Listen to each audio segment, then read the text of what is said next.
Hi everyone and welcome back to JRF Adda. How are you all doing? I hope you are all doing great. If you're watching me for the first time, I am Harshita. मैं हर्षिता हूँ और मैं आपको psychology पढ़ाती हूँ for UGC net. और आज का जो हमारा ये सेशन रहने वाला है एक बहुत छोटा सा सेशन रहेगा लेकिन it is very important. That is careers in psychology in India. आपके कई सारे क्वेश्चन रहते हैं, आप लोगों के बहुत बार ये चीज डाउट्स पे आते हैं कि मैम बैचलर्स हो गई है, मास्टर्स हो गई है, क्या करें? असिस्टेंट प्रोफेसर के अलावा हम क्या बन सकते हैं और क्या ऑप्शंस हमारे पास अवेलेबल है? तो उन्हीं सभी को कैटर करते हुए I have came up with the video कि आप कौन कौन से डिफरेंट करियर्स चूज कर सकते हैं साइकोलॉजी के। नाउ आज हम बात करेंगे आपके काउंसलर्स के बारे में। Assistant professor, D triple S B, KVS, DRDO, इन्हीं सभी के और इनसे रिलेटेड जो भी आपके पास है उन सभी के बारे में आज हम एक बात करेंगे, उनके बारे में डिस्कस करेंगे कि क्या बेसिक एलिजिबिलिटी होती है, क्या क्राइटेरिया आपके पास रहता है, आप कैसे बन सकते हैं। वो सभी चीजें हम यहाँ पे बात करेंगे। सबसे पहले बात करते हैं डी ट्रिपल एस बी की। D triple S B is your Delhi selection board, service selection board है आपका, जो कि एग्जाम करवाता है पोस्ट ग्रेजुएट टीचर का और ईवीजीसी का। EVGC is your counsellor. ठीक है, ईवीजीसी आपका काउंसलर है। Post graduate teacher is someone who teaches 11th and 12th class. ये दोनों ही स्कूल्स में निकलती है आपकी पोजीशन। ईवीजीसी के लिए what you need a post graduate diploma in guidance and counselling.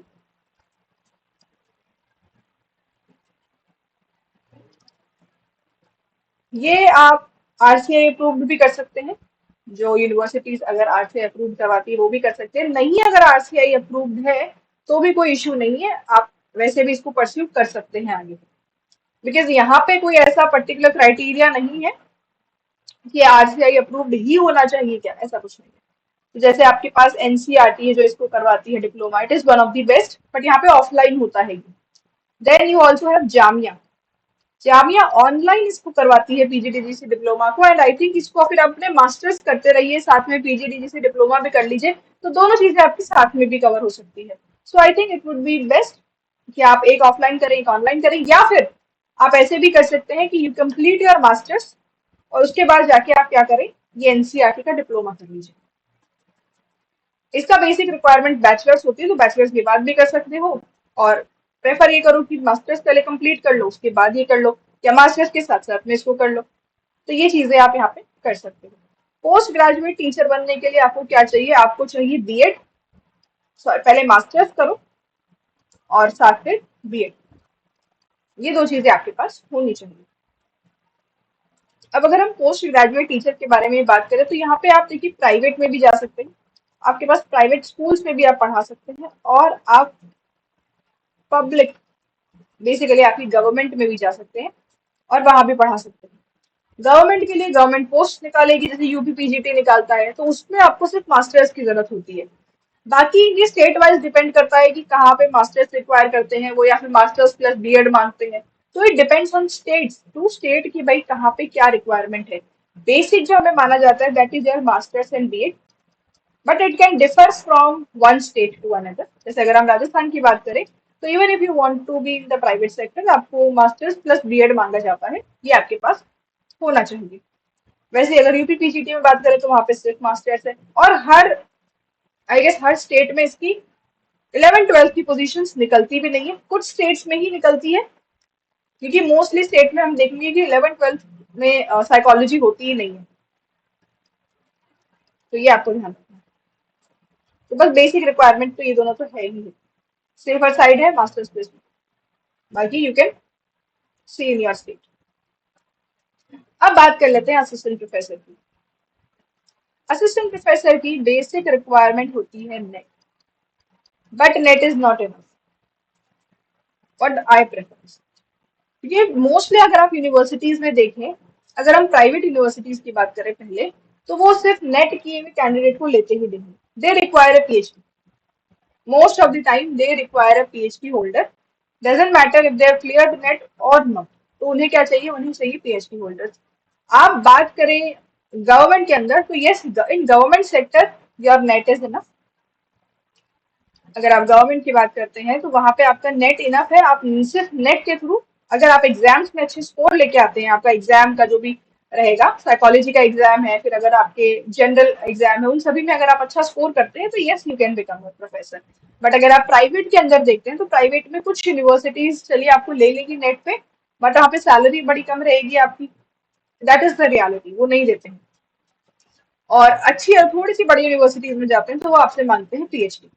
What you should do is, अगर आप अपनी मास्टर्स के अंदर हैं तो कोशिश करिए, जो लास्ट सेमेस्टर के अंदर आपको डेजिटेशन लिखनी पड़ती है, और हम कई बार क्या करते हैं, उस मेहनत से बचने के लिए ले लेते हैं रिटर्न एक पेपर या थ्योरी पेपर। वो ना करें, राइट द डेजिटेशन। डेजिटेशन लिखिए, रिसर्च करिए, आपको आगे बहुत काम आएगी।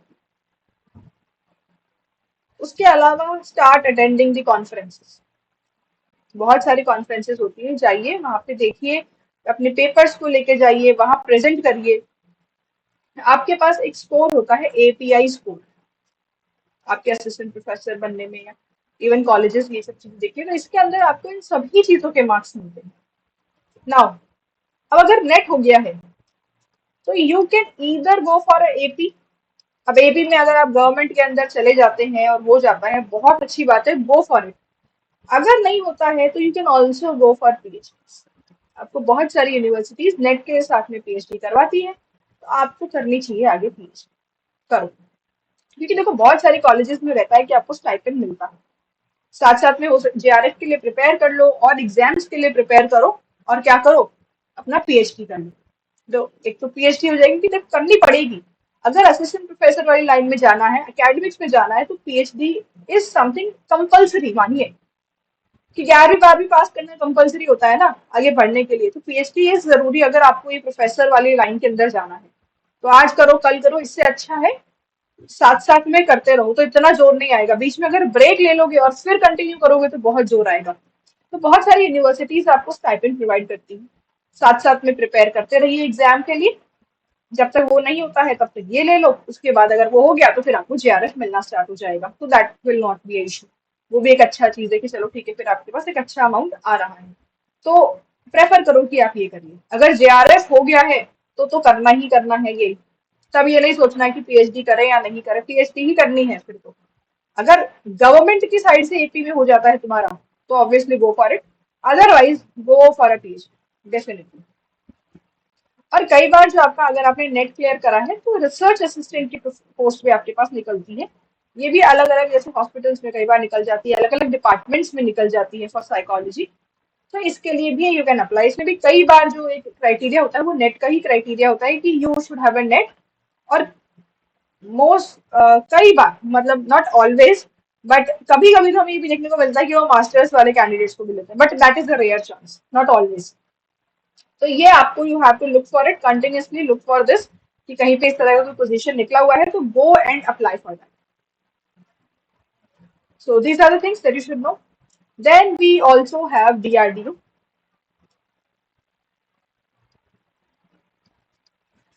डीआरडीओ में बनते हैं आप साइंटिस्ट। साइंटिस्ट की पोजीशन वहां पे निकलती है, साइंटिस्ट बी की। इसके लिए रिक्वायरमेंट होती है आपकी नेट और गेट। लास्ट एग्जाम्स तक जब ये लास्ट हुआ था तब तक they were taking NET candidates. अब जो लास्ट में आपके पास नोटिफिकेशन आया लास्ट ईयर, उसमें लिखा था कि everyone should have a GATE. उसमें इन्होंने ये क्लेरिफाई नहीं किया कि is it for humanities as well, या फिर ह्यूमैनिटीज वालों के लिए नेट का ही क्राइटेरिया है। वो उसमें बहुत ज्यादा क्लैरिटी से उन्होंने नहीं बताया।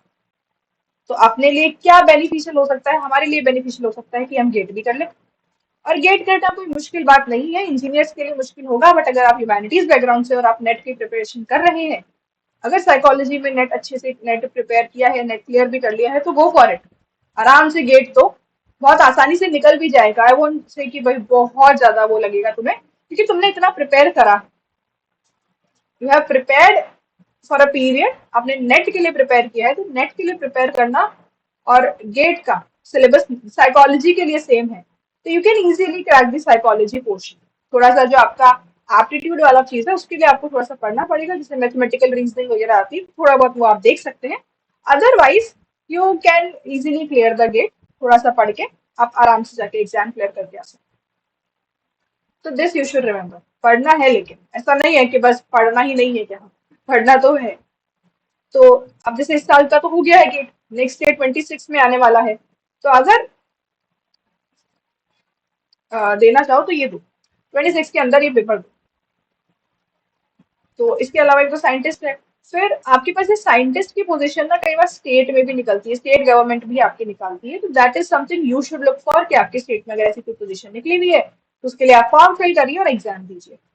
नेट और गेट सिर्फ एक एलिजिबिलिटी क्राइटेरिया है कि अगर आपने गेट क्लियर किया है तो ही आप एग्जाम लिख पाएंगे। ऐसा नहीं कि ये वाले बच्चों को जाके फिर वो इंटरव्यू ले रहे हैं, ऐसा नहीं होता है। जो नेट क्लियर है, जेआरएफ है, गेट है, वो एग्जाम लिखते हैं। So I hope it is clear to all of you. उसके अलावा what we have is the position for psychologist as well. हमारे पास साइकोलॉजिस्ट भी होते हैं कि आप आगे जाके साइकोलॉजी अगर आप पढ़ रहे हैं तो आप साइकोलॉजिस्ट बन सकते हैं।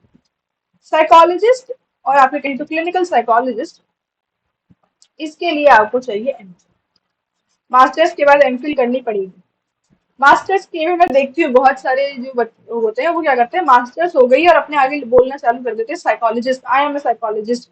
हर जगह अपने बायो में लिखेंगे साइकोलॉजिस्ट, तो they are not the psychologist. MPhil करिए प्रॉपर, उसके लिए डिग्री लीजिए and then become a psychologist. ये भी अपनी काफी सारी अच्छी अच्छी कॉलेजेस हैं इंडिया के अंदर जो इसको करवाती हैं। उसके अलावा अगर आप किसी यूनिवर्सिटी से करना चाहें तो आप वो भी कर सकते हैं। तो these are the things as of now. अगर इसके अलावा आपको कुछ है और कोई कंफ्यूजन रहता है, कोई डाउट रहता है किसी और के बारे में, आपको किसी चीज के बारे में समझना है, तो what you can do, you can put it in the comment section and I will address that. तब तक के लिए अगर आप मेरे साथ ये सभी चीजों के बारे में पढ़ना चाहते हैं, इन सभी एग्जाम्स के लिए पढ़ना चाहते हैं, तो आप क्या कर सकते हैं, आप जेआरएफ अड्डा का प्रीमियम ज्वाइन कर सकते हैं, जहां हम डिटेल में सब चीजें डिस्कस करते हैं, हर चीज को अच्छे से पढ़ते हैं। You can do this as well. Till then, thank you very much and take care, everyone. For more updates and everything, you can join my Telegram channel, JRF Adda Psychology by Harshita Ma'am. यहाँ पे आपको कोई doubts है तो वो put कर लीजिए, मेरी तरफ से जो अपडेट रहता है वो यहीं पे आता है। Alright, चलिए फिर I'll end the session. Thank you very much. If you have any doubts, put it in the comments. If you like the session, do upvote or do like it. Thank you. Bye bye.